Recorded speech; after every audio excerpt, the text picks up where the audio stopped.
Donc nous sommes de retour pour l'entretien de décembre 2019 pour la revue Militant en compagnie de son directeur de publication, Monsieur André Grandillon. Donc bonsoir Monsieur André Grandillon. Bonsoir Florian.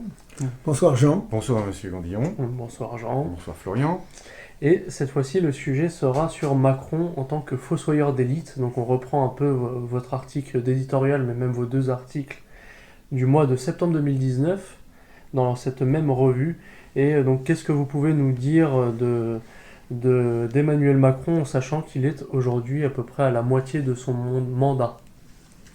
Eh bien, Emmanuel Macron nous avait promis, en ce sens-là il n'offre pas beaucoup, qu'on allait voir mille monts et merveilles avec son élection.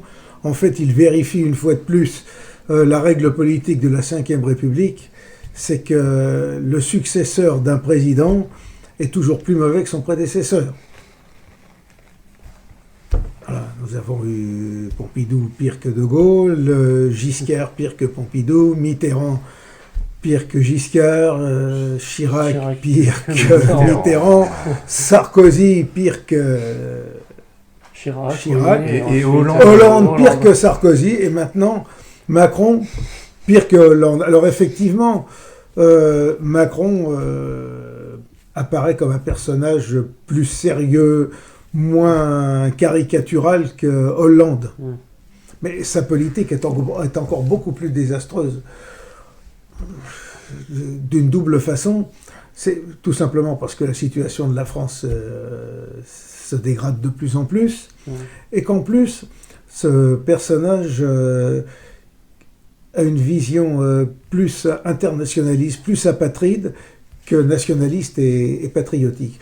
Vous aviez encore nos anciens présidents qui étaient ce qu'ils étaient, mais avaient encore un petit côté français. Ils rappelaient un petit peu la France et autres. Macron, lui, c'est véritablement le fonctionnaire international qui d'ailleurs a des visées politiques européennes, et pour qui la présidence française n'est qu'un simple marchepied. Il dit que l'identité française n'existe pas. L'identité française n'existe pas, et la souveraineté française n'existe pas non plus, il n'existe qu'une souveraineté européenne. À partir de ce moment-là, vous pouvez être assuré que celui qui se dit président de la France, non plutôt de la République française, autrement dit de leur République, celle de la maçonnerie et de l'antichristianisme, ne va pas défendre les intérêts du peuple français. Alors nous en avons eu un aperçu avec le mouvement des Gilets jaunes, qui est en fait un ras-le-bol général venant des tréfonds du peuple français. Mais on peut dire qu'à mi-mandat, Macron n'a quasiment rien résolu des problèmes de la France. Au contraire, il les enfonce. Pour cette simple raison que si on nous dit que le chômage a régressé, il faut encore savoir quel type d'emplois ont été créés, des emplois partiels, des emplois mal rémunérés. On a connu la même chose en Allemagne dans les années 2005. Mais en plus, il y a le fait qu'il continue à détruire l'appareil industriel français. Alors l'appareil industriel français a commencé à être détruit dès les années 70-80 par ce qu'on appelle l'État profond en France. L'État profond en France, c'est l'inspection des finances, dont fait partie Macron, et pour lesquelles l'industrie, c'est sale, l'industrie. C'est vrai, ça fait des fumées, ça salit. C'est basse besogne. Oui, ça fait écologique. Les usines, ça peut faire du bruit, c'est fatigant. Il y a plein d'ouvriers dedans. Les ouvriers, ça risque de se mettre en grève, ça râle. C'est pas propre. Donc, si on supprime l'industrie, si l'on supprime l'industrie en France, eh bien, on va régler pas mal de problèmes, et on n'a qu'à créer des services. La seule chose, c'est que les services ne valent en eux-mêmes que s'ils sont au service de l'industrie. Les services par eux-mêmes, c'est du vent, et vous ne nourrissez pas un pays avec des polices d'assurance, ni avec des contrats bancaires, même si ça enrichit fortement certaines personnes pendant un certain temps. S'il y a 5 millions d'agents Pôle emploi, il faut bien qu'il y ait des gens qui travaillent dans d'autres filières, parce que sinon ils vont être réorientés nulle part, ça c'est sûr. Autrement dit, aujourd'hui, Macron donc continue de détruire l'industrie française. Il l'a faite déjà en vendant Alstom à General Electric. Ah, c'est en pleine période électorale, Mais juste après. en 2014-2015, alors qu'il était ministre de l'économie, il a carrément vendu un des fleurons de l'industrie française à General Electric. A-t-il touché une commission ou pas? Il a dû en toucher une, évidemment, ou quelque chose de ce genre, d'une manière ou d'une autre. Il a bradé le transport routier. Il a bradé progressivement nos industries. Il a favorisé la cession d'actifs d'entreprises stratégiques françaises, comme Alcatel. Alcatel-Lucent qui a été vendu aux Finlandais Nokia, alors que les deux entreprises, en gros, c'est le grand qui s'est fait absorber par le petit. Il a vendu la société d'ingénierie Technip à l'entreprise américaine FMC Technologies avec un rapport à peu près du même ordre, c'est-à-dire le grand qui se fait racheter par le petit.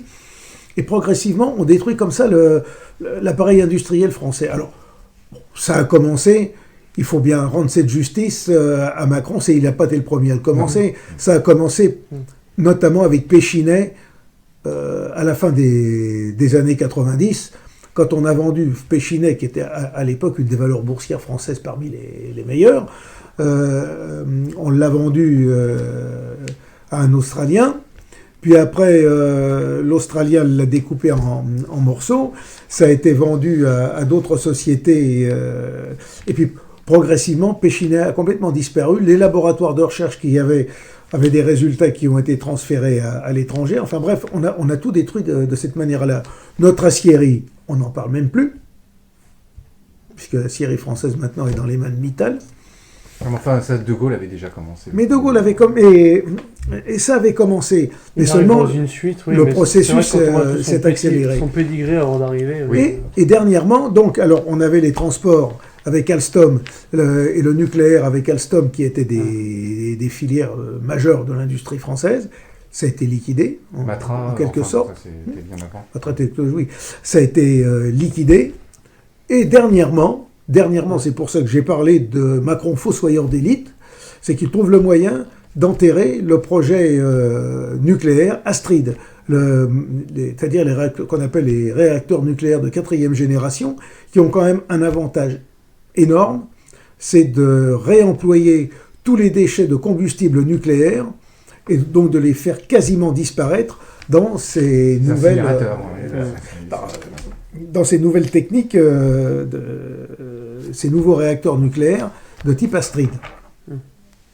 Donc, c'est extrêmement grave, c'est parce que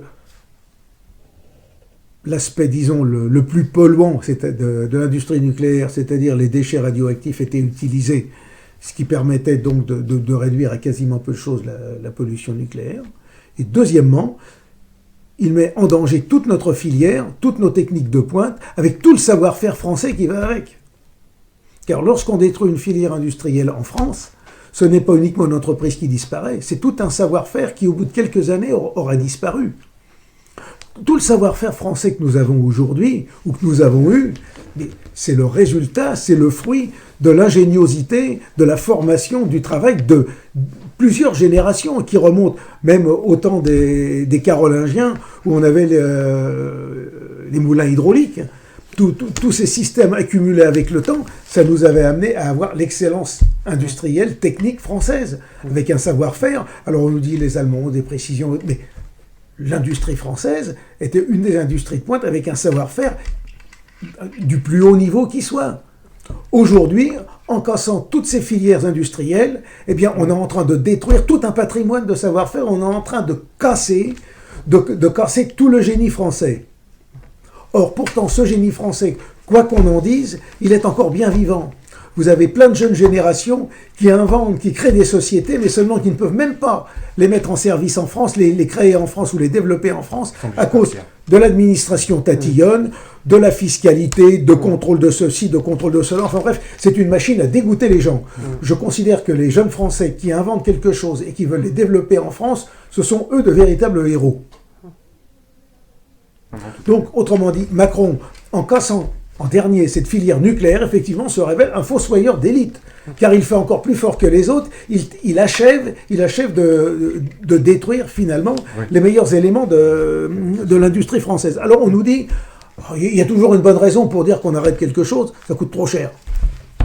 C'est un classique, oui. C'est un classique, ça coûte trop cher. Un jour respirer, ça va devenir... Alors, on nous dit que le coût du programme serait trop élevé, entre 5 et 10 milliards de francs, par rapport à l'état du marché. Alors, j'aime bien ça, l'état du marché. Le marché, c'est quelque chose de court terme. En général, le marché, c'est quelque chose de court terme. Ça varie très vite. Vérité aujourd'hui, erreur demain et vice-versa. Donc, ce qu'il faut, c'est avoir des visions à long terme, et on ne remet pas l'intérêt national, on ne remet pas le bien commun d'un pays dans les mains du sacro-saint marché. Oui, c'est... Avec une espérance de vie à 5 ans. Et voilà une espérance de vie à 5 ans, c'est du court terme. Présidentielle, oui, mais il y a aussi le fait que il y a le système financier français, il y a celui mondial, et comment on articule, alors, effectivement, comment on arrive à exister là-dedans en termes d'importation, d'exportation. Effectivement, si aujourd'hui nous en sommes là à brader nos richesses et tout ce que nous avons, c'est d'une part à cause de l'euro. Il faut bien dire une chose, l'euro est une monnaie qui est favorable à l'Allemagne, parce qu'elle est sous-évaluée par rapport aux marques allemandes, par rapport à la monnaie allemande, et nous, elle est défavorable à nous parce qu'elle est surévaluée par rapport à ce que serait une monnaie française comme le franc. Eux, leurs arguments, en fait, un peu la contrepartie, ce qu'ils expriment, ces économistes-là, disent, prétendre que de toute façon, c'est une crise qui est monétaire, et que ce soit l'euro ou le franc, de toute façon... Le problème, c'est qu'il faut bien voir une chose, c'est que nous avons une politique de monnaie unique qui vise, dans sa logique, à créer un État unifié européen. Nivelé. Bon, lorsque vous avez eu, au XIXe siècle, la création du franc, vous avez eu un nivellement des prix à travers toute la France, parce qu'on a unifié la monnaie en France. Ça a été affreux pour ça. Mais seulement, c'est ce qu'on appelle cette union de transfert, c'est-à-dire des richesses des pays riches, des parties riches de la France vers les pays moins riches, était tout à fait possible parce que la France était une nation. C'est-à-dire que toutes les parties étaient soudées et il y avait une solidarité. Une cohérence sociale. Une cohésion nationale. Il y avait une cohérence, effectivement. Tandis donc on égalise un peu financièrement les territoires pour les unir. Donc, avec l'euro, qui est une monnaie unique, on doit à terme, en gros, faire la même chose, c'est-à-dire que les régions riches de l'Europe, comme l'Allemagne, le Danemark, la Hollande, et tous ces pays-là, disons les pays de l'Europe du Nord, de l'Europe germanique, pour citer les choses, devraient faire des transferts d'argent massifs vers les pays, disons, méditerranéens, latins, comme l'Italie, comme l'Espagne, Portugal, aussi la France, et la Grèce, évidemment. Or, il se passe une chose, c'est que aujourd'hui, il n'existe pas de nation européenne, et il ne peut pas exister de nation européenne, puisqu'il n'existe qu'une seule réalité, c'est une civilisation européenne constituée de différentes nations qui l'alimentent et qui lui donnent sa grandeur. Donc, vous n'aurez jamais cette politique de transfert, et d'ailleurs, les Allemands, que font-ils ? Eh bien, ils bloquent tout. On l'a vu avec la Grèce. D'ailleurs, sur ce point, je vous conseillerais d'aller voir le dernier film de Costa Gavras. De Costa Gavras, qui c'est une conversation entre adultes. Je crois le titre, c'est Conversation dans une chambre entre adultes, que je me souviens plus, mais qui vient de sortir et qui reprend par le menu le système des négociations entre l'Union européenne, l'Allemagne et la Grèce au moment de l'arrivée au pouvoir de Syriza en 96, et comment disons, le gouvernement de Syriza s'est couché lamentablement devant le diktat de Bruxelles et puis de Schäuble, le ministre allemand. Ça, je vous conseille d'aller voir ce film. Ça en dit extrêmement long. C'est tout à fait, ça correspond tout à fait au livre de Varoufakis, qui était ministre des Finances à l'époque et qui était à peu près le seul homme debout de la Grèce, même s'il n'est pas de nos idées, mais il n'en est pas moins vrai qu'il avait fait une analyse juste des choses. Et bon, on se rend compte que l'Allemagne refuse de transférer ses balances excédentaires vers d'autres pays pour essayer de rééquilibrer et de faire fonctionner de nouveau même le système économique européen. Les Allemands ont eu besoin d'avoir en face d'eux des consommateurs. des acheteurs, des gens solvabilisés pour acheter leur production. S'ils continuent à développer au sein du système euro leur balance excédentaire, le système va dans le mur. Donc, la France est un peu moins affectée que l'Italie, que l'Espagne, que le Portugal et que la Grèce, évidemment, mais nous sommes aussi affectés par ça. Donc, notre industrie, nécessairement, souffre de cet euro surévalué. Ça, c'est une chose. Ensuite, le fait que nos États ont perdu leur souveraineté monétaire, en ce sens que depuis on parle toujours de la loi de 1973, ça c'est une chose, mais c'est surtout depuis le traité de Maastricht, les États sont quasiment interdits de se refinancer eux-mêmes. Autrement dit, pour développer leur activité, ils sont obligés d'emprunter auprès du système financier international.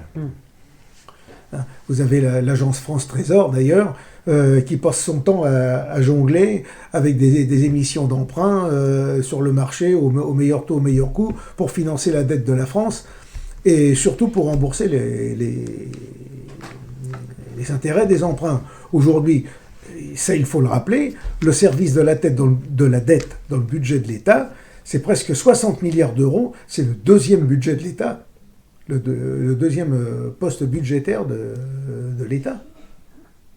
Alors quand on nous dit qu'il n'y a pas d'argent pour ceci, pour cela et autres, qu'on commence déjà par regarder cette question du système de la dette. Bon, ça c'est l'excuse pour abandonner quelque chose qu'il faudrait faire de positif. Et voilà. Donc aujourd'hui, et il y a une étude d'ailleurs qui a été faite par le Centre d'études de politique européenne, qui montre que si la France avait conservé le franc, son produit intérieur brut, son PIB aurait été supérieur de 17% par rapport à ce qu'il est aujourd'hui. Voilà.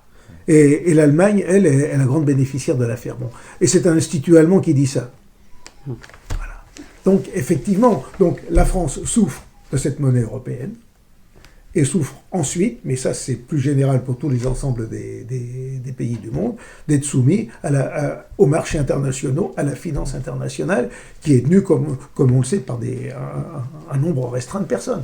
Et alors, justement, dans ce contexte un peu, dans le franco-allemand, etc., il y a la question qui se pose, par Merkel, même Macron, de se rapprocher de la Russie pour se sauver un peu financièrement. Et après, le fait que le veto peut être mis par l'OTAN ou toute autre structure internationale. C'est-à-dire l'alignement Poutine, Merkel, Macron. C'est ça. Oui, c'est-à-dire que vouloir s'entendre avec la Russie, normalement, c'est une question de bon sens. C'est une question de bon sens. L'Europe ne peut pas, la civilisation européenne, nos peuples ne peuvent pas se sortir du pétrin dans lequel ils se trouvent actuellement, s'ils continuent à se diviser et à se battre entre eux. On ne peut pas s'en sortir sans la Russie, et la Russie elle-même ne peut pas s'en sortir sans nous. Il faut savoir une chose, c'est que ce qui se passe du côté de Vladivostok, sur le fleuve Amour, en Sibérie, bien, ça nous concerne directement. Oui. Si, notre frontière, la frontière sino-russe sur le fleuve Amour, à Khabarovsk, par exemple. Recule, c'est toute l'Europe. C'est toute l'Europe qui recule. Notre frontière, aujourd'hui, on doit intégrer que notre véritable frontière, c'est pas le Rhin, c'est le fleuve Amour, c'est le Pamir, toutes ces régions-là. Si la Russie lâche, nous cédons aussi, nous perdons aussi. De même que d'un autre côté, même si ça l'atteindra moins rapidement, si nous cédons sur la zone méditerranéenne et que nous laissons envahir par des flots de migrants venant d'Afrique du Nord et d'Afrique subsaharienne et autres, et Dieu sait si le réservoir de population est énorme, bien, à terme, c'est la Russie elle-même qui souffrira. Nous avons des intérêts communs. Alors effectivement, oui, les nations européennes, il y a une forme d'interdépendance qui existe un peu, en sachant que même, je sais pas, la chute de Grenade en Espagne, voilà, ça concerne toute la chrétienté, donc toute l'Europe. Enfin, ça nous concerne tous. On est plus ou moins liés. Voilà. Alors, les guerres que nous nous sommes faites pendant des siècles, et dont les deux dernières ont été dramatiques, désastreuses, mais ce sont simplement des luxes que peuvent se permettre des gens qui se pensent maîtres du monde et menacés par personne. Or, en réalité, l'Europe, ça a toujours été une forteresse assiégée. Donc, effectivement, il y a un axe naturel, Paris, Berlin, Moscou.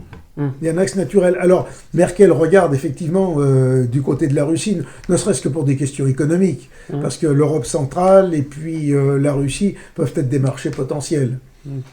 Et il est sûr que les États-Unis, en voulant nous brider dans nos échanges commerciaux avec la Russie, cherchent non seulement à nous asphyxier la Russie, mais à essayer d'en tirer elle-même des bénéfices économiques pour la suite.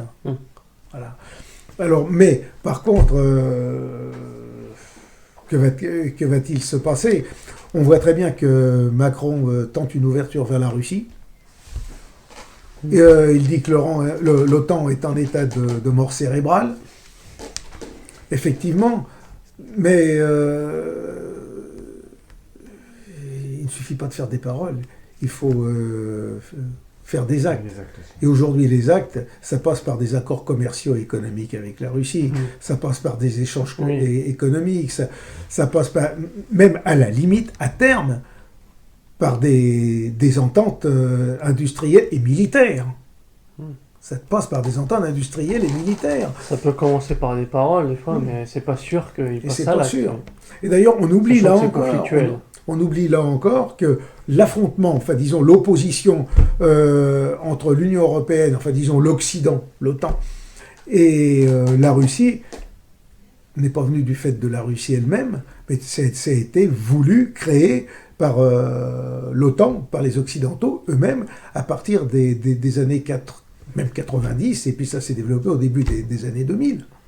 Il faut se rappeler aussi que Poutine, au début des années 2000, avait proposé à la Russie de rejoindre l'OTAN et de créer une vaste union économique allant de l'Atlantique à l'Oural et même à Vladivostok. Et devant le refus et la très mauvaise volonté des Occidentaux, ça a été Poutine, lors du discours de la conférence de Munich en 2007, où il a dit « Bon, bah, c'est tout, je reprends mes billes, vous ne voulez pas jouer le jeu, et la Russie va s'en sortir toute seule. » C'est ça, il se base sur les forces nationales, puisqu'on prétend l'isoler, quoi, de toute façon. On prétend l'isoler. Alors effectivement, tout n'est pas parfait en Russie, il y a toujours des ambiguïtés sur la Grande Guerre patriotique et le communisme, il y a plein de choses, mais objectivement, Poutine agit dans l'intérêt de son pays. Dans l'intérêt de son pays. Il a même réussi, en partie, je ne dis pas en totalité, mais en partie à noyauter les forces anti-russes qui étaient dans son pays, comme les Khodorkovsky et autres affairistes, voilà, qui étaient parfois même du peuple élu. Et pour revenir aussi à des thèmes d'actualité peut-être un peu plus nationales en ce moment, puisque Macron là il prépare un peu aussi toutes les séries d'élections qui arrivent là l'année prochaine, municipale, régionale 2021, présidentielle 2022, etc. Et on a donc toute une série de sujets qui nous sont balancés depuis la rentrée, avec PMA, GPA, le système des retraites, l'immigration et tout ça. Alors oui, la GPA, la PMA, c'est toujours pareil, ça poursuit l'entreprise d'inversion, de subversion du monde qui a commencé avec l'inversion du sens de l'ordre du monde dès 1789. Lorsque, au lieu de placer l'homme comme un élément au sein de l'ordre universel de la création, on a placé l'homme au centre du monde. Et au centre de lui-même, c'est le principe de la volonté générale. C'est le principe de la volonté générale. C'est l'homme de lui-même qui va décider par sa raison ce qui doit être bien et ce qui ne doit pas être bien. En gros, c'est l'homme qui va régir les lois de la nature, les lois du monde. L'universalité. On appelle ça le subjectivisme. Relativisme, le subjectivisme, mais c'est pire que ça. On dit que c'est une inversion démoniaque en ce sens que c'est contraire à l'ordre naturel des choses. Et aujourd'hui, la GPA, la PMA, c'est vouloir aller à l'encontre de l'ordre naturel des choses. Alors évidemment, vous allez avoir des familles, des couples, on peut les aider à avoir des enfants. On peut donner un coup de pouce à la nature. Et c'est normal. L'homme par la science et autres, permet, si on veut dire, d'être un accroissement. un accroissement de la création. Berdyaev, le philosophe russe, disait l'homme 8e jour de la création. Donc, sur le fond, on peut utiliser ces techniques-là pour aider. Ouais, pour améliorer l'hygiène. Non, mais il se trouve peut-être que c'est encore barbare en fait de mettre côte à côte la GPA et la PMA, qui sont deux choses qui sont orientées quand même assez différemment, mais qu'on parle de. Mais ça va la seule chose, c'est que c'est appliqué pour des couples contre nature, deux femmes ensemble, et bientôt peut-être 2 hommes ensemble. On va trouver un moyen de faire en sorte que, sans passer par une union la procréation, ça c'est de la procréation, c'est la PMA. C'est la PMA. Jean, tu avais un exemple très peu écologique d'ailleurs en la matière. En fait, une jeune femme qui a 39 ans, à qui aujourd'hui les médecins lui déconseillent d'aller vers l'accouchement, et certaines fois vont en fait les orienter vers de la gestation assistée. Assistée. Voilà. Alors ça reste encore biologiquement un enfant à peu près foutu des 2 parents, sauf qu'en fait la gestation se passe dans le extra-utérin de la mère. Voilà. C'est utérin dans je ne sais pas quoi, ça pourrait être même une machine, pourquoi pas dans l'avenir. Et il y a aussi, en fait, alors là par contre, la gestation, en fait, la gestation assistée, assistée, voilà, et donc après il y a en effet comme tu disais tout à l'heure, c'est-à-dire que ni le parent 1 ni le parent 2, puisque maintenant c'est la mode de dire, naît en fait naît du tissu génétique de l'enfant lui-même qui a été reconnu par 2 parents qui sont. Puis c'est pas procréé, on va dire. Faut faire appel à des neurochirurgiens, à 1000 trucs pour... À 1000 trucs, oui, mais comme... Et la GPA, la gestation pour autrui, c'est faire grandir un enfant dans le ventre d'une autre personne, avec des gènes qui lui appartiennent. Mais bon, c'est véritablement jouer aux apprentis sorciers. Aux apprentis sorciers. Ouais. Et sachant que l'objectif pour certains, c'est tout simplement d'obtenir des grossesses hors de l'utérus, dans des utérus artificiels, avec tous les problèmes que ça pose, psychologiques, parce qu'il y a toujours l'échange entre le corps de la mère et de l'enfant. C'est biologique. Biologique, hein, un fœtus qui serait développé, un embryon, puis un fœtus qui serait développé dans une machine sans lien humain, ça va donner quoi psychologiquement? Voilà. La seule chose, c'est que dans la logique de marché où nous sommes, il y a là des marchés financiers colossaux. Oui, c'est ça. Il y a des intérêts industriels. Et comme nous sommes réduits à un monde matérialiste où il n'y a plus de morale qui tienne, il n'y a plus de bon sens qui tienne, hormis simplement la morale de l'argent, eh bien, ce genre d'abomination a sa place. Et le gros problème, c'est que des gens comme Macron, au lieu de freiner ce genre de choses, disons, les accélèrent. Oui, bien sûr, parce que même l'avortement est intégralement remboursé depuis 1 mois à peine. Là. Maintenant, c'est 100%. Voilà, oui. Vous avez des problèmes d'audition, des problèmes de vue, on ne vous remboursera pas vos appareils ni vos lunettes. Mais par contre, vous voulez avorter, c'est une maladie, on vous rembourse. Voilà, mais les GPA et PMA, bon, la PMA, c'est la même chose. On va vous rembourser. Mais vous avez des problèmes de dents, vous ne pouvez plus manger, le dentier, c'est autre chose. Oui, parce qu'il n'y a pas tout le combat moral de la franc-maçonnerie derrière, donc bon, c'est peut-être moins intéressant. Et alors, aussi sur l'immigration, peut-être un mot, notre démographie, peut-être, l'immigration, la politique nataliste. Alors, la politique nataliste, alors là, il faut dire les choses clairement. Lorsqu'on nous parle de réforme de système des retraites, puisque là, en ce moment, nous sommes en plein en système de réforme des retraites. Il faut dire que tout système, toute volonté de réforme, et encore, quand on dit réforme, aujourd'hui, il faut entendre réforme par régression. Ça commence par la même lettre, mais ça veut pas, parce que dans le temps, la réforme, c'était qu'on améliorait les choses. Non, rénover. Là, on change, mais la réforme, c'est la régression. Eh bien, à partir du moment où on parle de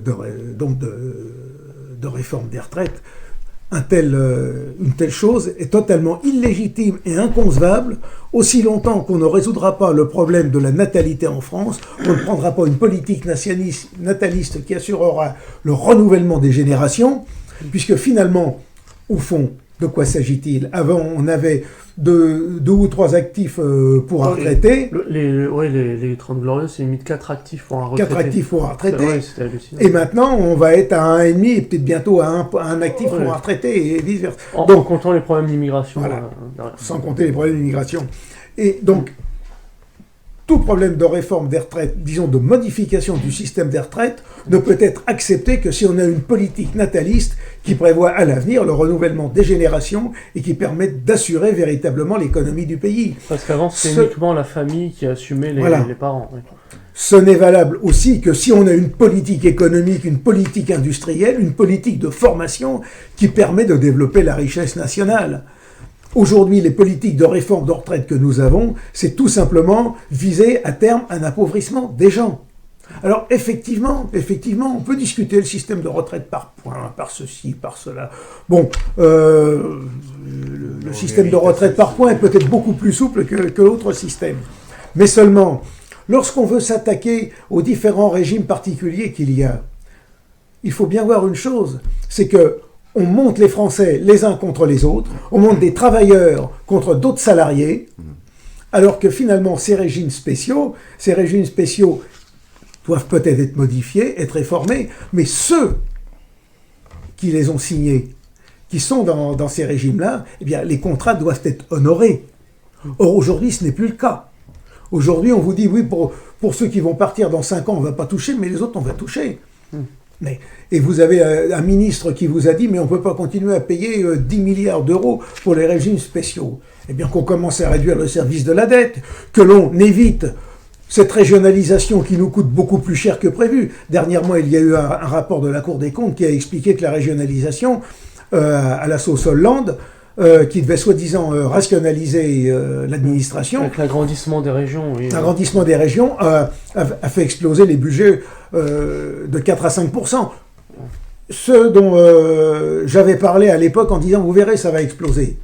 Parce que tout simplement, c'est très bien, on crée de nouveaux services avec des personnes qui ont des responsabilités plus importantes. Ça va coûter beaucoup plus cher, mais on ne va pas supprimer pour autant les autres services. On aura la même chose, on a déjà la même chose avec les intercommunalités. Donc, si l'on veut faire une réforme des retraites, si l'on veut travailler là-dessus, mais c'est toute une réforme de l'État qu'il faut faire, c'est toute une réforme de la politique. Et aujourd'hui, lorsqu'on nous parle de réformer les retraites, ceci et cela, il faut dire non. Ce genre de choses est indissoluble d'une réforme totale de la politique nationale, de rendre la France aux Français, de rétablir la France, une politique, un État français, un État au service de la France, et non pas continuer à gérer le déclin et à appauvrir les Français pour servir les intérêts de la finance internationale et de quelques profiteurs que ce soit. Voilà le fond de l'affaire. Et ça, c'est un discours qu'on n'entend pas. Et alors, ce que je regrette, c'est que parmi les gens de notre famille de pensée, il y en a qui disent « Ah, il ne faut pas s'associer aux grèves parce que c'est lancé par les syndicats, c'est lancé par les marxistes, et les cheminots, c'est des profiteurs, et les gens, c'est ci, et c'est des... » Non. Non. Il y a un combat révolutionnaire à mener, c'est tout simplement qu'on ne doit pas toucher, disons, aux intérêts, aux avantages, on dirait aux avantages acquis, non, aux contrats qu'ont signés des gens, aussi longtemps que l'on ne remettra pas en cause la politique de déclin qui est menée en France. C'est ça le véritable discours que nous devons mener. Et si la CGT et si d'autres syndicats disent des choses que nous disons nous, eh bien tant mieux. La seule chose qu'il faut savoir, c'est qu'effectivement, même s'ils dénoncent les mêmes problèmes que nous, s'ils avaient à les résoudre, ils ne les résoudраient pas. Les seuls qui pouvons les résoudre, c'est nous qui devons les résoudre. Voilà. Ça, c'est tout à fait autre chose. Et je dirais même que, bon, actuellement, pour la grève en vue des cheminots ou à la RATP, là, vous avez des syndicats ultra-réformistes comme l'UNSA cheminot qui appellent à la grève. Lorsque des syndicats ultra-réformistes appellent à la grève, ça veut dire qu'il y a quand même quelque chose qui ne va pas. Ce n'est pas le syndicat Sud qui est réputé révolutionnaire, gauchiste et tout ce que l'on veut. Quoique, je vous dirais, pour avoir rencontré des gens de cette mouvance, que bien souvent ils font des analyses qui sont justes, ce sont les solutions qui ne conviennent pas, c'est le cadre idéologique dans lequel ils se placent qui ne convient pas, mais ils ont des réponses, des analyses lucides. Voilà. Donc voilà. Alors aujourd'hui, effectivement, Macron là est au pied du mur. Alors la réforme des retraites, normalement, ils essayaient de la transférer après les élections municipales. Manque de chance pour eux. Ils ont peut-être eu commis des erreurs de psychologie. Ils sont en train de la lancer maintenant. Est-ce qu'ils ont reçu des ordres? Est-ce qu'il y a eu... Je ne sais pas, parce que vous savez... Ils n'ont pas eu le temps, oui. La pression des boomers, peut-être. Oui, parce que vous savez aussi, les dirigeants politiques nominaux que nous avons sont en grande partie pour une grande partie des marionnettes agitées par des personnes de l'ombre que nous ne voyons pas. C'est pas une vision complotiste, c'est simple. Non, mais c'est simplement. Ça y ressemblait, mais. Non, mais pas du tout. Mais ce sont des gens qui appartiennent à des cénacles, qui appliquent des politiques réfléchies dans des cercles de pensée, des cercles de réflexion. Et souvent ces les conseillers-là États sont plus aussi souverains à un point où on peut, oui, c'est plus De Gaulle qui mettait son tampon sur n'importe quel document, maintenant c'est fini ça. Mais il faut bien voir une chose, et ça c'est de la philosophie politique. Il faut bien voir que dans un État, il y a un magistère. Dans le temps, le magistère de l'État de la France, du Royaume de France, c'était l'Église. Dans l'Antiquité, peut-être la culture hellénistique. Dans l'Antiquité, vous aviez, disons, les différentes écoles de pensée qu'il y avait. À l'époque de Rome, vous aviez les stoïciens. Oui, c'est ça. Bon. Appuyé sur Cicéron. Mais aujourd'hui, le magistère, c'est la maçonnerie. Il faut bien le dire. La République, la laïcité. Et par-dessus, ce qu'il faut bien dire, le judaïsme politique. Je ne le répéterai jamais assez, mais quel est l'événement politique le plus important de l'année? C'est le dîner annuel du CRIF, où toute la classe politique se presse pour être reçue. Même Marine Le Pen était presque dépitée de ne pas y être invitée. Enfin bon, il ne faut quand même pas plaisanter. Si Marine Le Pen y est invitée, il n'y a plus d'opposition au système, et puis l'impasse... est-ce qu'il y en a vraiment une? Mais non, mais c'est-à-dire que le régime, aujourd'hui, finalement, est tellement détesté au fond par les Français qu'il faut bien canaliser les mécontentements. Et pour canaliser les mécontentements, il faut faire en sorte qu'ils aillent dans une impasse, qu'ils aillent dans un marécage. Un sas de décompression, en fait. Un sas de décompression. Bon, voilà, le Rassemblement national sert à ça, c'est sa fonction. Ouais. C'est sa fonction. Alors évidemment, le jour où il ne la remplira pas, peut-être qu'on sortira une Marion Maréchal par derrière, qui est un autre sas de décompression, et puis un jour, l'affaire sautera. Aujourd'hui, il est clair d'une chose, c'est que la société française, enfin les Français, même s'ils sont de plus en plus appauvris, ont encore trop de choses à perdre pour pouvoir se lancer. Oui, l'air de rien, il y a encore des richesses. Voilà, oui. Bon, la situation aujourd'hui n'est pas prête pour une explosion. La seule chose, c'est qu'il faut que les minorités révolutionnaires actives s'organisent en fonction du jour où véritablement la situation sera mûre. Mais ça, c'est un autre travail, c'est autre chose. Alors, juste pour retomber un peu sur l'actualité et conclure, par rapport au système des retraites, leur solution un peu macronienne, c'est de saigner encore plus les jeunes générations, en fait. Il va falloir augmenter le temps de travail et tout ça. Hein. Mais c'est simple. C'est travailler plus pour gagner moins. Oui. Mais d'ailleurs, en fait... Et puis, très symboliquement, excusez-moi, de couper l'intervention, très symboliquement, là, en ce moment, il ne s'attaque pas seulement qu'au régime des retraites, il s'attaque aussi un petit peu, apparemment, en fait, aux indemnités, en fait, de la caisse d'allocation familiale qui sont reversées sur les étudiants, vous savez, pour payer leur loyer. Oui, les étudiants sont un peu... Et en fait, il s'attaque aux deux catégories, c'est-à-dire, en fait, aux vieux, aux âgés, aux personnes retraités, et en fait, et aux étudiants, plus jeunes, aux universitaires et les plus jeunes, quoi. Mais enfin, et ça, je pense que ça va venir après la GPA, après la PMA, et puis après l'avortement remboursé à 100%, ça va être l'euthanasie remboursée à 100%, et peut-être même subventionné. Oui. Oui. À l'avenir, je crois qu'à la limite, on va faire une campagne pour dire aux gens, si vous éliminez, si vous éliminez, on vous donne une prime pour après. Oui. Non mais on en est là. Ça laissera un héritage en plus aux enfants. Voilà, oui, mais ils peuvent inventer un tas de choses de genre. Vous savez, le problème des retraites, c'est facile à régler. Mais il faudra surtout pas oublier de donner vos organes aussi. À donner ses organes aussi, c'est extrêmement important, sur lesquels je pense qu'on va pouvoir créer des sociétés de commerce qui vont être efficaces. Oui, parce que le gros problème, et là je fais une incise, mais c'est le système prix-salaire-profit, ce qu'on appelle vulgairement le système capitaliste, c'est le système prix-salaire-profit. Pour arriver à créer des revenus, il faut créer de nouvelles activités. Et tout est bon, avant, vous aviez les économies domestiques, les gens qui produisaient tout dans leur ferme. Ça ne créait pas de revenus, ça ne créait pas de marché, ça ne créait pas de commerce. Ah oui. Il n'y a aucun motif économique là-dedans. Lorsque vous avez tout cassé, que vous avez, au lieu de produire votre lait, vous êtes allé l'acheter au supermarché, qu'après on a transformé la crème en paillettes, en ceci, en cela, et que vous le rachetez sous forme de produits dérivés, vous créez autant de circuits d'activité, autant de circuits commerciaux qui rapportent des bénéfices, qui rapportent des profits pour certains. Et alors là, si on veut parler d'empreinte carbone, Donc, etc. voilà. Donc le dernier élément où on peut encore faire du profit, c'est à marchandiser les corps, c'est à marchandiser l'humain. Et je pense que même le suicide assisté, autrement dit l'assassinat des vieillards de manière légale, ce qu'ils appellent l'euthanasie, eh bien, si on peut arriver à en faire un marché qui crée des bénéfices, qui crée du profit et des circuits financiers, mais on va le faire très vite. On va le faire très vite. Alors, effectivement, c'est pour ça, les jeunes générations sont saignées, mais c'est aux jeunes générations de dire non, nous refusons, à elles de descendre dans leur rue et dire, mais nous voulons une politique nataliste. Mais nous voulons ci, nous voulons ça. Évidemment, vous connaissez le livre de la Boétie, La servitude volontaire des peuples. Bon, et effectivement, et il est vrai, aujourd'hui, c'est ce que je disais, les gens ne sont pas prêts à renverser le système. Les gens, finalement, sont les propres complices de leur assassinat, des coups qu'ils prennent sur la tête. Puis surtout, nos antagonistes, en fait, ressortiraient les bonnes vieilles théories malthusiennes, en fait. Sur les générations et tout ça. Et voilà, mais il est sûr qu'il n'y a pas 36 solutions. Si on veut arriver à payer correctement des retraites, déjà, il faut avoir une production suffisante pour pouvoir servir les besoins des gens.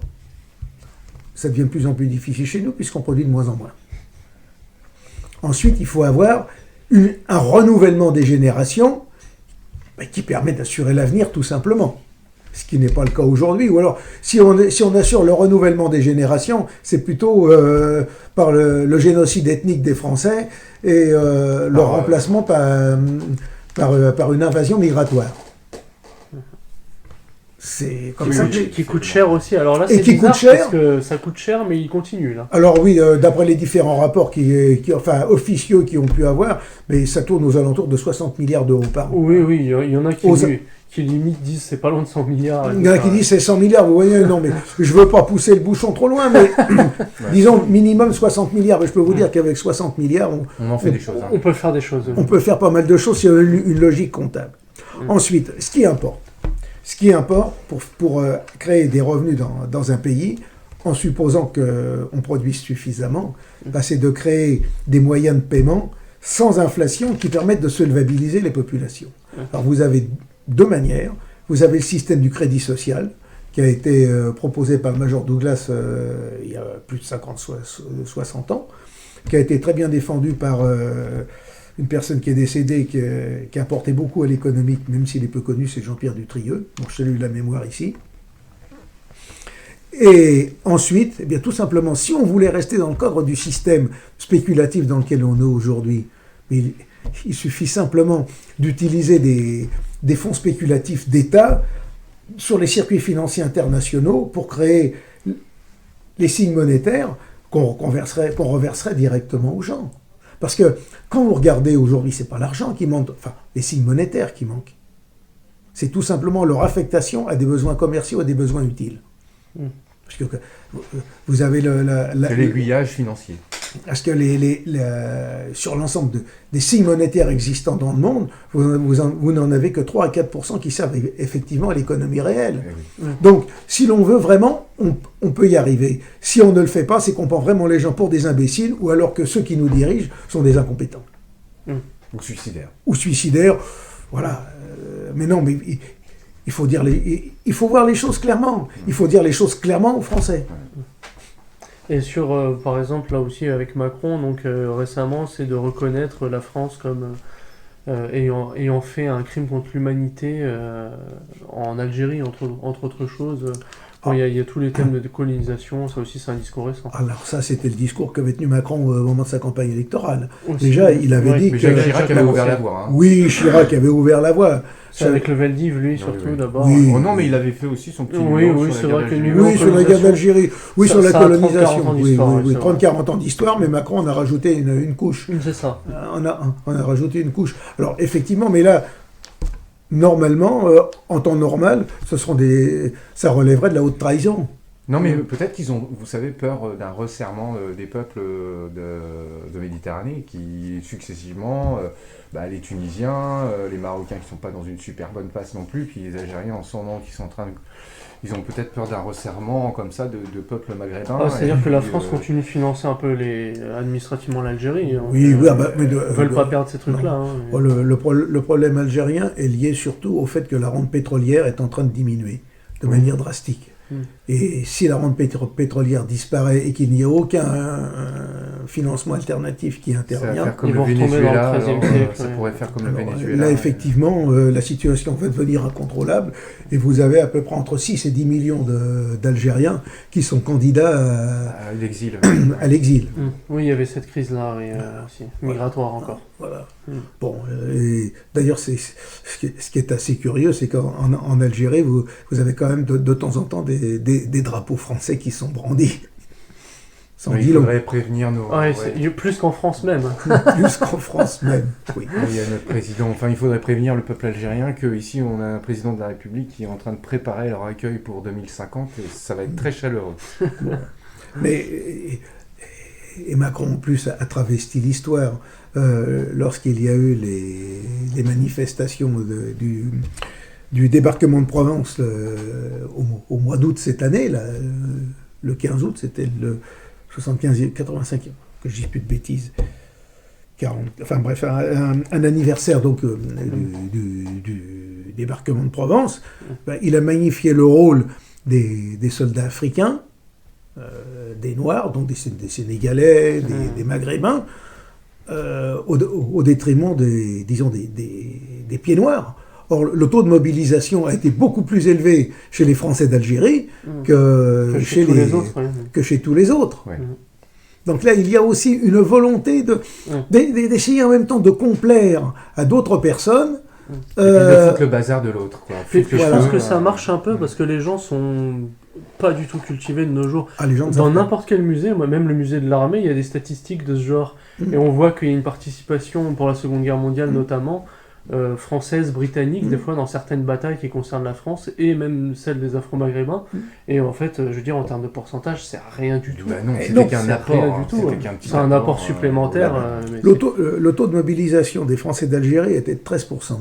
Celui des Africains, 1,6. C'est ça, oui, grosso modo, c'est comme ça. Ouais. Alors, il n'est pas question de dénier la valeur de ces gens qui sont... Oui. Ça n'a rien à voir, mais qu'on ne déforme pas l'histoire. Qu'on ne déforme pas l'histoire. Non, mais aujourd'hui, lorsque l'on parle que le régime que nous avons est un régime d'anti-France, mais c'est un régime d'anti-France de A à Z, parce qu'il est anti-chrétien, il est anti-catholique, il est anti-national, il refuse de renouveler les générations de la France, il détruit l'économie française, il dénigre notre culture, il nous laisse envahir par toutes les cultures du monde en disant toutes les cultures se valent. Non, toutes les cultures ne se valent pas. Par exemple, en musique, qui a inventé le contrepoint, qui a inventé l'harmonie, ce ne sont pas les Chinois, ce ne sont pas les Africains, ce ne sont pas les joueurs de flûte de Pan, c'est pas les Amérindiens, non, ce sont les Européens. C'est né dans l'Europe carolingienne. Et bien, il y a une hiérarchisation des cultures, que ça plaise ou non. Ah oui, c'est sûr, tout à fait. D'ailleurs, Jules Ferry le disait. Et alors, un peu pour conclure le thème, sur un peu les Gilets jaunes et Macron, je pense terminer là-dessus. Quel avenir pour les Gilets jaunes Le problème des Gilets jaunes, alors c'est un mouvement de fond. C'est un mouvement de fond qui vient de la France.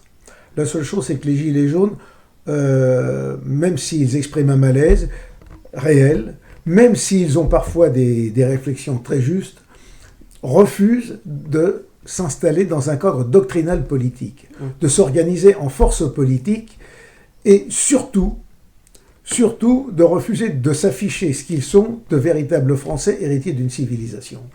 J'ai très bien vu que le mouvement des Gilets jaunes s'est laissé infiltrer par la gauche, par les gauchistes. Surtout dans les villes, ils ont été qui l'ont complètement dévoyé.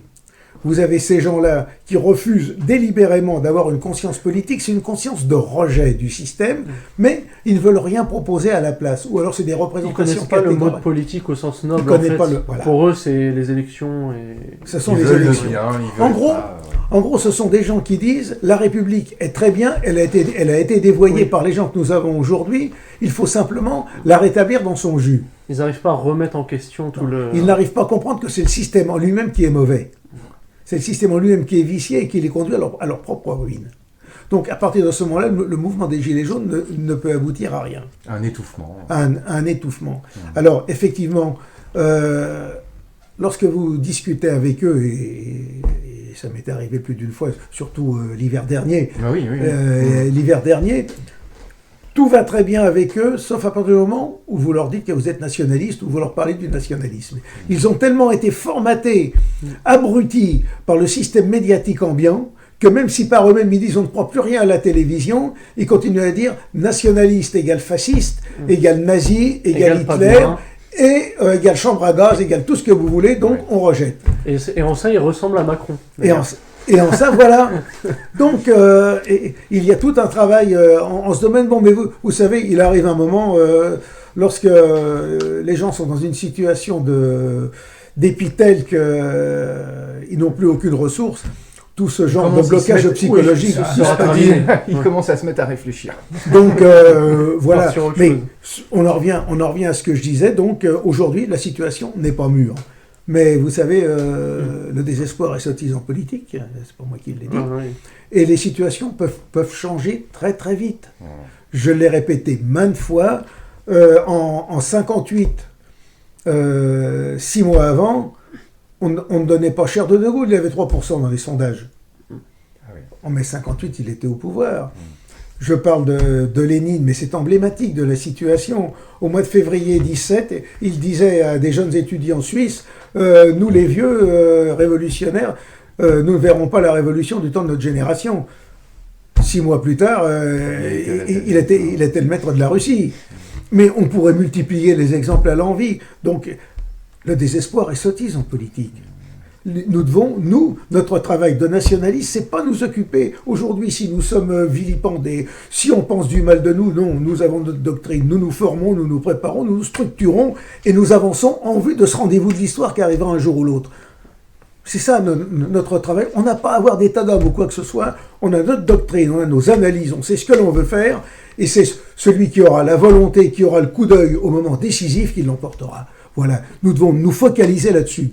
Et éviter les querelles de chapelle, et éviter surtout les histrions qui se mettent à droite à gauche à vouloir tendre un bras, à vouloir se mettre en valeur, à vouloir faire des effets médiatiques à court terme et autres. Non, nous devons travailler de manière sérieuse, je ne dirais pas discrète, mais de manière sérieuse, mais sans ostentation, mais avancer comme un fer de lance, comme un brise-glace. Voilà, c'est là notre travail. Et sur Macron lui-même, si on peut toucher un mot, vous parlez un peu de son langage creux, composé d'ectoplasme, de salmigondis, et de sa philosophie. On dit qu'il en a une par sa femme. Est-ce que vous pensez déjà que c'est un homme de bon goût et de talent, ou pas spécialement ? On sait bien peu de choses sur ses bons goûts et sur son talent. Tout ce que je sais, lorsqu'effectivement j'ai parlé de son langage creux, j'avais pris le discours qu'il avait fait à la conférence des ambassadeurs fin août, la conférence annuelle des ambassadeurs. En gros, il disait que la France doit rebattre les cartes en n'ayant pas peur de prendre des risques. Bon. Mais rebattre les cartes en n'ayant pas peur de prendre des risques. Ça ne veut rien dire. Mais ça ne veut rien dire. Non. Ça ne veut rien dire. Ça, c'est un langage superficiel, ça part dans tous les sens. Voilà, mais on peut dire tout et n'importe quoi. Et justement, mais bon, je vais dire, il dit, je crois que la vocation de la France est ce qui correspond à la nécessité du temps présent. Et donc, non, ça mais veut il dire paraît qu'il utilise des produits un peu, des fragrances. Oui. Mais bon, mais enfin voilà, je crois que la vocation de la France est ce qui correspond à la nécessité du temps présent. La nécessité du temps présent est nationaliste, alors allons-y. Alors allons-y. Mais voilà, mais c'est le type même du langage creux qui ne veut rien dire. Et il continue. C'est d'essayer de peser sur l'ordre du monde avec les cartes qui sont les nôtres pour ne pas céder à la fatalité. Mais Oh la vache, ah oui, C'est un discours. Mais c'est pour ça, à l'époque, j'avais relevé dans son discours, et puis bon, on en avait, un de mes collaborateurs, on avait fait une analyse. C'est ça, oui. Parce que franchement... Ça prête à rire, oui. Voilà, l'esprit français, c'est un esprit de résistance. Mais toute personne bien constituée a Un esprit de... un esprit de résistance, c'est-à-dire face à l'adversité. Il a envie de vivre et de survivre. Enfin bon... Et puis il va dire l'inverse 2 minutes après. Oui. Voilà. Voilà. Mais bon, un esprit de résistance, cela veut dire ne pas céder à la fatalité ni à l'adaptation aux choses et aux habitudes. Ça tourne en rond, hein. Il y a des fatalités Voilà. et des jeux de cartes du début à la fin. Voilà. C'est comme dans Pagnol, on fait dire à Hugolin à un moment, c'est la fautalité. Voilà, mais c'est à peu près du langage aussi creux, quoi. Cela veut dire de considérer que quand les choses sont injustes, on peut, parce qu'on s'en donne les moyens de le faire, et donc on se donne les moyens d'être plus fort, qu'on fait les réformes pour le faire, qu'on se donne du muscle économique et productif. Mais c'est quoi ce salmigondi? Mais tout est comme ça. Ouais, tout est comme ça. Et vous écoutez, c'est son fameux discours en même temps. Oui, c'est connu. Hein, Ça, ouais. En même temps, je vous caresse, et de l'autre côté, je vous donne un coup de poing. Et en même temps, LGBT et islam. Et LGBTiste, mais oui, voilà. Tout ce qui est contradictoire en même temps, quoi. Tout, oui. Bon, mais concilier les contraires, non. Moi, je connais que le principe du tiers exclu, moi. Oui. Le principe de non-contradiction. Le principe de non-contradiction, voilà. Très bien. On va terminer en recommandant la lecture de la revue Militant. Alors, si vous pouvez donner quelques coordonnées nécessaires aux internautes qui le voudraient. Quelles coordonnées nécessaires pour Militant? Alors, je rappelle, Militant, c'est une revue qui paraît 11 fois par an, avec un abonnement normal à 59 €, un abonnement d'essai à 25 €. Pour des renseignements, vous pouvez aller sur le site internet revue-militant.fr. Vous pouvez nous écrire Militant, boîte postale 154 75 463, Paris CEDEX 10. Donc Militant, boîte postale 154 75 463, Paris CEDEX 10. Et vous pouvez demander éventuellement des exemplaires gratuits. Là, celui dont je parle pour Macron, fossoyeur de la France, c'est le numéro de septembre, il nous en reste encore. On pourra aussi... Le numéro de novembre, on parle simplement, toujours sur des sujets du même genre, face au travestissement du réel par le régime, les nationalistes doivent tenir un langage de vérité. Aujourd'hui, nous vivons dans le nominalisme, on prend les mots pour des réalités, nous, nationalistes, nous prenons les faits pour des réalités, et nous analysons les faits à la lumière de l'expérience de l'histoire. Il faut aussi rappeler qu'il y a possibilité d'abonnement sur le site revue-militant.fr. Vous pouvez aussi vous abonner sur le site. Directement sur le site revue-militant.fr. C'est ça, oui, très bien. C'est slash, je crois. De toute façon, il y aura même dans la description de la vidéo, ce sera mis, donc les gens pourront s'en... Et merci encore, M. Gondillon, pour cet entretien roboratif et édifiant. Merci, M. Gondillon. Merci, Florian. Merci, Jean. À bientôt. Et à bientôt.